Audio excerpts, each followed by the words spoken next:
Welcome back to the We Care podcast. I'm Casey. I'm a nurse practitioner here at We Care. And I'm Molly Cooey, RN at We Care.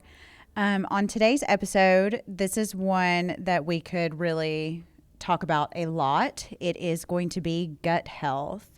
So we see gut health issues in almost every patient that walks through these doors, whether they come in for hormones, fatigue, weight loss, skin issues, or even mood concerns. Yeah, and today we're going to break down all about leaky gut and diets and yours and Jordan's favorite thing to do, myth busting, and all the things, supplements that actually support gut health. So we'll dive into it all.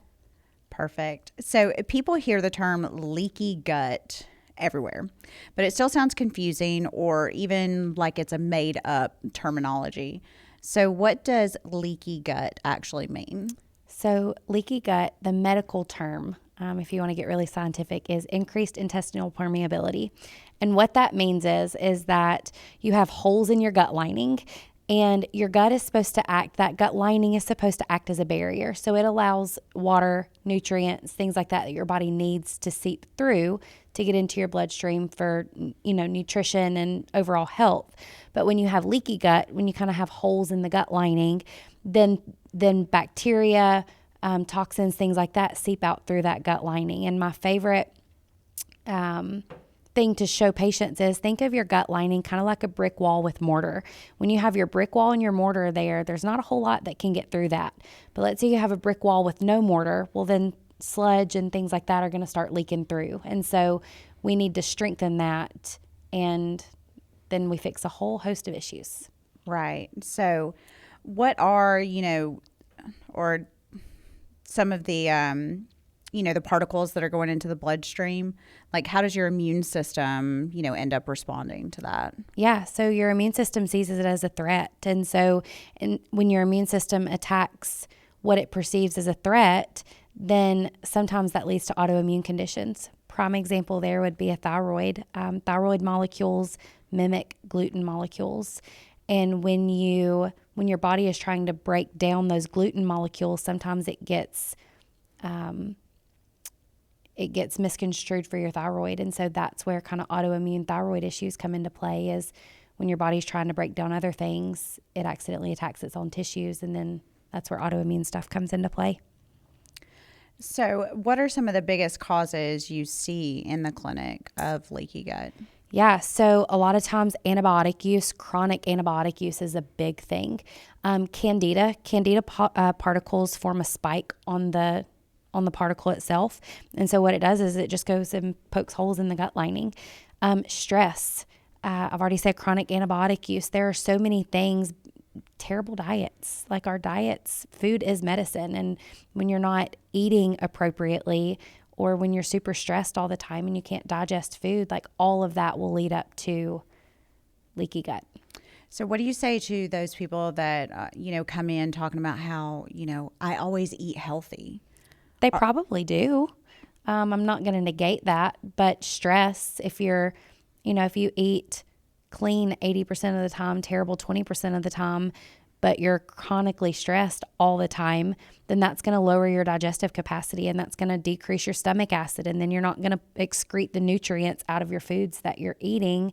So you may be eating clean, but you're not absorbing the nutrients like you're supposed to be doing.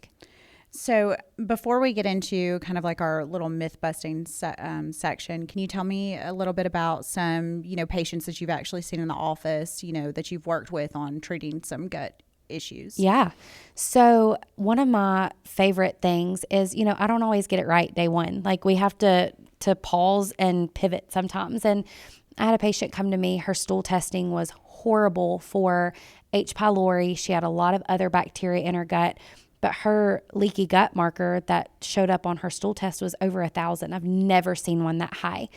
And we need to fix that gut lining before I can get rid of bacteria. Because if I get rid of bacteria, or if I try to start killing off bacteria in your gut, and you have this breakdown of your gut lining, well, now all of that bacteria, as it's dying off, is seeping out through your gut lining into your bloodstream and wreaking havoc. And so I gave her a little bit of time to work on her gut lining, and we made some progress, but and I don't often prescribe antibiotics because of the havoc that it can cause on your gut. But for her, I felt like that's really what we needed to do to treat this H. pylori. And 3 days later, she sends me pictures and she has broken out in a rash from head to toe. And I was like, okay, well, let's back down on your antibiotics. Just pause them for now. Mm-hmm. And this tells me like we're not quite ready for this phase. So I don't always get it right. But then there are some days I do get it right. And I get patients that text me and they're like, I have not had an eczema, I've not had an eczema patch show up in months. Or if they're having them daily, well, maybe, or all over their body, maybe now they just have a little patch on their hand, or maybe they've got, a patch that shows up where their pants rub.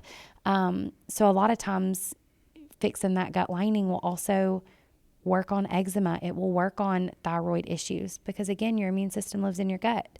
So if you fix the gut lining, then you fix that whole host of issues. I want to jump back for just a second because I know a lot of our viewers are not going to be aware of what kind of values we're looking at when you're studying leaky gut. You brought up the mention of this value being over 1,000. What was that actual marker that you were looking at, and what I know that normal is not always normal, but what do you like to normally see that range in? Yeah.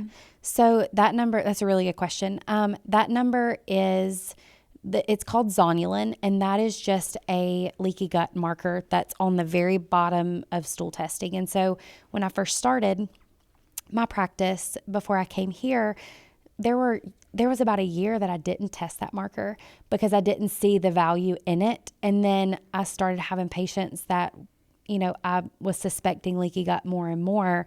So I started adding that on, and it really just gave me clarity. Some people that you think have leaky gut don't, and some people that you don't think have it do. And so that really guides my practice. And that, again, it's not a cookie cutter approach. It guides how I treat you, because if your gut lining is fine, we can target the bacteria quicker than if I have to rebuild that gut lining. And so normally I like that number to be less than 100, and hers was over 1,000. Okay. Like it literally said greater than 1,000. So what that number was, right, I don't know, but it was greater than 1,000, and we didn't like it. Interesting. Yes, that's a much larger. That's what I wanted to. I was curious to see what that range was. So let's get into some myth busting. So myth number 1, leaky gut is not real. Leaky gut is real, and there's evidence that proves it. Not even just in like scientific studies, but in my practice. You see the effects of leaky gut, which are skin issues or autoimmune issues. And again, you correct that, and you correct a lot of issues that patients are having. Myth number 2, if you're bloated, you just need a probiotic. Oh, no. You don't just need a probiotic if you're bloated, because sometimes probiotics can feed your bad bacteria. And so if you've got an overgrowth of bad bacteria, when you take a probiotic, it's going to bloat you even more because you're feeding some of that bad bacteria. And probiotics are supposed to feed the good, but if you don't have enough good and you're overrun with bad, then it's going to feed the bad and not feed the good. And so, I think that adding a probiotic without healing the gut lining is just really detrimental. That's really interesting, because I feel like in the world right now, there is just probiotic this, probiotic that, all the sodas and everything that are on the shelves at the store these days. And I wonder, how beneficial they really are if you aren't looking at other issues that you have going on first. Yeah, and a lot of probiotics have different strains, and until we know what strain potentially you're lacking, then, how do we know what to do? Right. How do we know what to treat? Myth number 3, gut healing should be fast. Gut healing should not be fast. Gut healing needs to take time. A lot of patients find that they're with me for 6 months to a year. And it's not something that I can just snap my fingers and get you better overnight. No matter how hard of work you put in, like it takes time. And that's where I don't want patients to get frustrated. They have to realize that you didn't get this way overnight. I can't fix you overnight. That resonates with, me on the aesthetic side too, because, not everything is fast. It's not immediate. Good things take time sometimes. Yeah, but we're in such a fast-paced world now where everybody wants to lose 30 pounds overnight. Right. You can't do that. Myth number 4, you need extreme diets forever.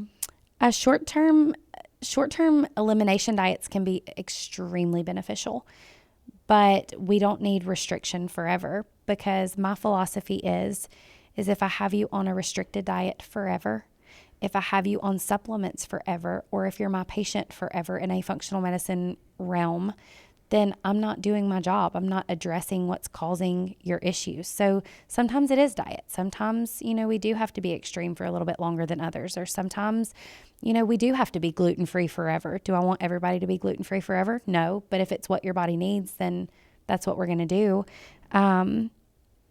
But no, it does not have to be forever. Sometimes it's just very temporary.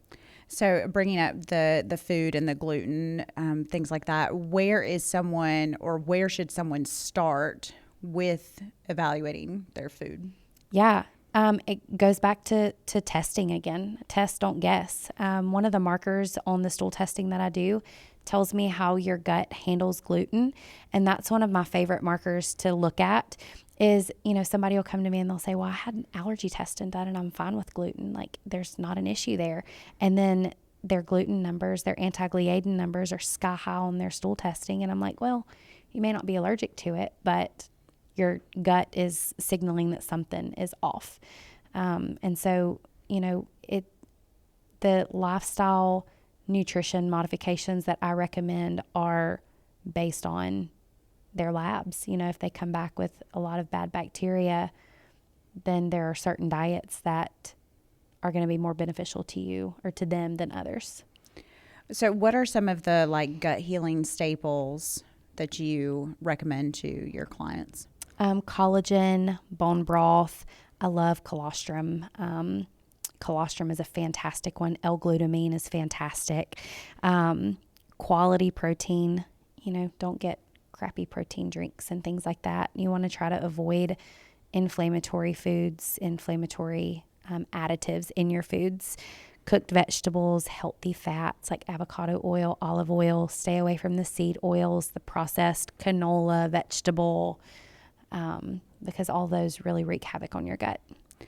So bringing up, I just want to hit on, you're talking about, protein drinks and things like that. Protein is a big keyword, in diet and exercise and weight loss and all those things these days. What do you kind of a protein, kind of supplement or drink do you recommend? Yeah. So I like ones that don't have all the fillers in it. I like ones that don't have, I'm going to butcher this, but the carrageenan, that's an emulsifier and it's terrible for your gut. It's highly inflammatory. Personally, I drink Orgain. I get it from Costco, but I'm sure you can get it anywhere. But Orgain is a fantastic one.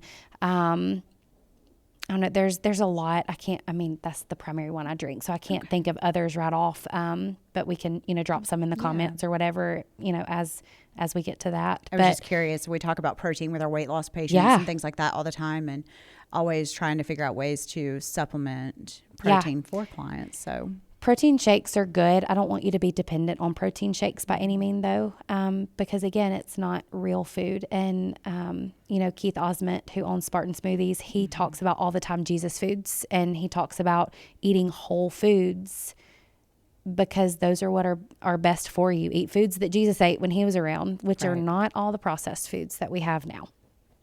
Right. So moving on from that, let's talk a little bit about supplements, because this is another area where patients really have a lot of questions. Yeah. So one supplement we just brought on at WeCare is called Rebiosis. And it is good because it's supposed to support the gut lining, and it calms inflammation and supports repair. So that is a good one that you can pick up next time you're here, and we have it in stock and ready to go. Perfect. What about the Avexius probiotic? Yeah. So probiotics, again, should be targeted and timed correctly. So we can't bring on a probiotic all the time right to start. Now, once I get lab testing back, if I notice that your commensal bacteria, your good bacteria are super low and you don't have much reserve there, then I'm going to have to bring on a probiotic first, because you already don't have the reserve. As I'm killing off the bad bacteria, you don't have the reserve to have any good bacteria to go anywhere. So we'll bring on a probiotic first, build that part up, then we'll work on kind of killing off some stuff at that point. But again, if you want something here, the Avexius probiotic will be great here, so you can grab it and go. And then we also, have a lot of other probiotics that I can recommend too. We have a vast array of supplement brands that we know, trust, and recommend. Perfect. So let's give listeners a few realistic things that they can work on doing themselves to start promoting better gut health. Yeah. Number one is going to be slow down. So many of us are on the go all the time, and we're rushing from point A to point B. And so one thing is you need to just slow down, be mindful when you eat, chew your food. We have teeth for a reason. And so your food really should be chewed 20 to 30 times as you're eating. It should be applesauce consistency. If you're a texture person, sorry to break the news to you, but you really need to be applesauce consistency when you're eating and swallowing food, because then it's already broken down a lot before it ever hits your stomach, which makes your digestion a lot easier. Interesting. Number two, you need to hydrate. Don't drink sodas and tea and energy drinks all the time. Like, we need water, and water fuels your cells. And, we just have to be very mindful of what we're putting into our bodies there. Avoid chugging cold drinks with meals. One thing I like to tell my patients too is when you wake up in the mornings, have a glass of lemon water sitting beside your bed, because when you drink warm or room temperature lemon water, it's going to go ahead and stimulate your stomach to start secreting stomach acid, which when you eat foods is going to start breaking down your foods better. Another thing, you have to prioritize sleep and stress. When you're in constant fight or flight mode all the time, when you're constantly running from a bear, your body only cares about how fast your legs are running. It doesn't care about you digesting food. And so even if you're not truly running from a bear, if you're always living in that stress mode all the time, then your body doesn't care about your stomach acid. Your body doesn't care about sleep. It cares about survival.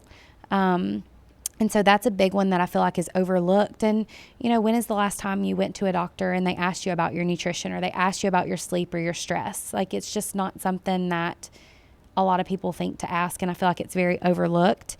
And then the last thing, you just have to be patient, because healing is a process. Like, it's, again, most patients find they're with me for 6 months to a year. It's not going to happen overnight. Definitely feeling called out right now on that sleep and stress management, but okay.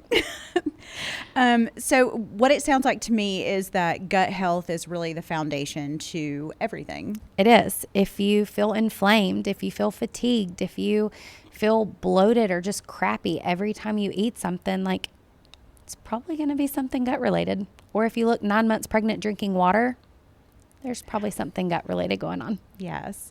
So that's going to be that for our podcast on gut health today. So make sure to subscribe to We Care Health and Wellness and follow us for more behind the scenes content. And remember that at the end of the day, we care. See you next time.